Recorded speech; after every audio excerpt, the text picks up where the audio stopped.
Assalamualaikum warahmatullahi wabarakatuh. Halo teman-teman semua, pada yang terhormat Ibu Swastesa MH selaku dosen pengampu mata kuliah Hukum Keluarga kelas B. Pada kali ini kami akan kembali memaparkan terkait hasil diskusi kami yang kedua, yaitu analisis kasus perkawinan campuran.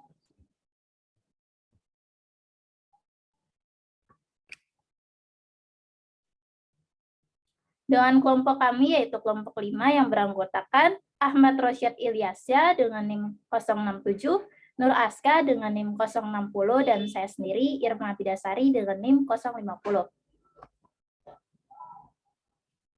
Baik, sebelumnya kami akan memaparkan terkait kasus yang menjadi bahan diskusi kami. Pada tanggal 15 Februari 2020, telah terjadi perkawinan campuran antara seorang laki-laki berkewarganegaraan asing dan juga perempuan berkewarganegaraan Indonesia. Dari perkawinan tersebut telah dikaruniai seorang anak yang lahir pada tanggal 25 Juni 2021. Lalu perkawinan campuran itu apa sih? Nah, dalam Undang-Undang Nomor 1 Tahun 74 Pasal 57 menjelaskan bahwasannya perkawinan campuran merupakan perkawinan antara dua orang yang di Indonesia tunduk pada hukum berlainan karena perbedaan kewarganegaraan serta salah satu pihak berkewarganegaraan Indonesia. Baik, untuk selanjutnya akan disampaikan oleh rekan saya.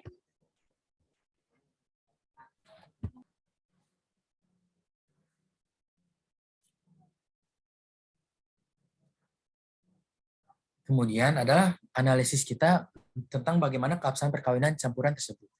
Yang dalam hal ini keabsahan dimaknai bersifat sah.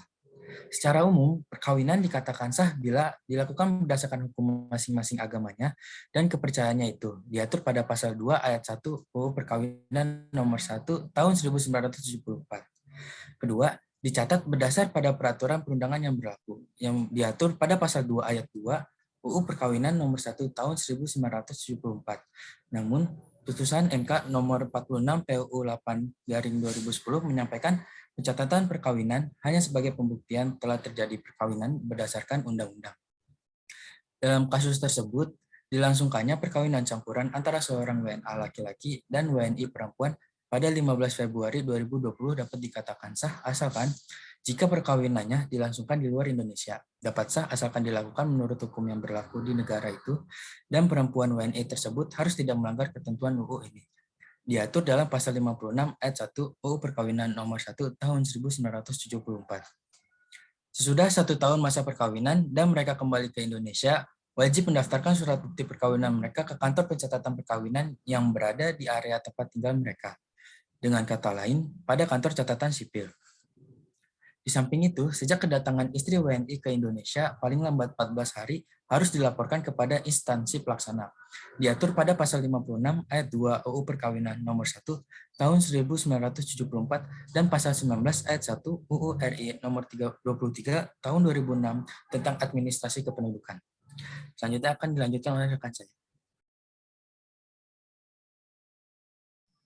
Baik, untuk selanjutnya adalah analisis kami bagaimana status kewarganegaraan dari anak yang dilahirkan dari perkawinan campuran tersebut. Kita bisa mengartikan kewarganegaraan di sini adalah sebagai identitas sebagai warga negara dari suatu negara. Hal ini diatur di dalam Undang-Undang Kewarganegaraan Nomor 12 Tahun 2006 yang telah diatur di dalamnya. Untuk anak-anak yang lahir dari pasangan yang menikah campuran, diberikan kebebasan untuk berkewarganegaraan ganda sampai anak-anak tersebut berusia 18 tahun atau sampai mereka menikah.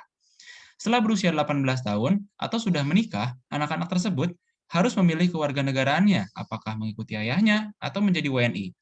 Ini dimaksudkan untuk melindungi kepentingan sang anak. Demi demikian, orang tua tidak perlu lagi repot-repot mengurus izin tinggal bagi anak-anaknya. Selanjutnya juga merujuk Undang-Undang Kewarganegaraan tahun 2016 ini, bahwa perkawinan campuran antara suami WNA dengan istri WNA ini telah dikaruniai seorang anak yang lahir pada 25 Juni 2021 tersebut, maka anak itu berkewarganegaraan ganda sampai dirinya berusia 18 tahun atau sampai dengan menikah.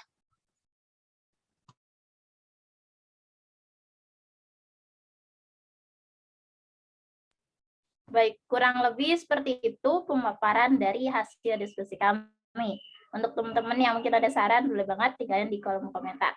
Makasih. Wassalamualaikum warahmatullahi wabarakatuh.